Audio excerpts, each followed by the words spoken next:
Hello, my dear students. What is the meaning of charge against profit and appropriation of profit in class 12 accounts? What is the meaning of charge against profits? Means that expense or loss is accounted when the firm incurs or incurred losses.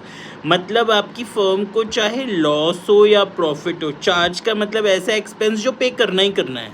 मतलब मान लीजिए 3 charge बताता हूँ: rent, interest on loan और manager commission.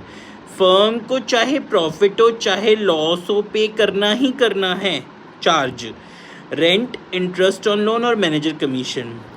Appropriation of profit का मतलब वो सिर्फ तभी डिस्ट्रीब्यूट होगा एप्रोप्रिएशन ऑफ प्रॉफिट जब प्रॉफिट की कंडीशन होगी. मतलब एप्रोप्रिएशन ऑफ प्रॉफिट मीन्स वो अमाउंट ऑफ प्रॉफिट जो पार्टनर्स में डिस्ट्रीब्यूटेबल होगा, उसको हम बोलते हैं एप्रोप्रिएशन.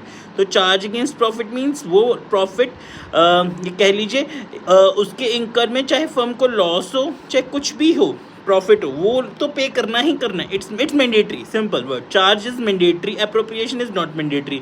चार्ज 3 टाइप के बता रहा हूँ: rent, interest on loan, manager commission. Rent to a partner, interest on loan and manager commission. Appropriation of profit का मतलब हो गया वो जो प्रॉफिट होगा तो डिस्ट्रीब्यूटेबल होगा पार्टनर्स के बीच में, the distributable profit. Distribution of net profit between partners, which may be as interest on capital, remuneration, distributable of net profit, balance of net profit. Perfect.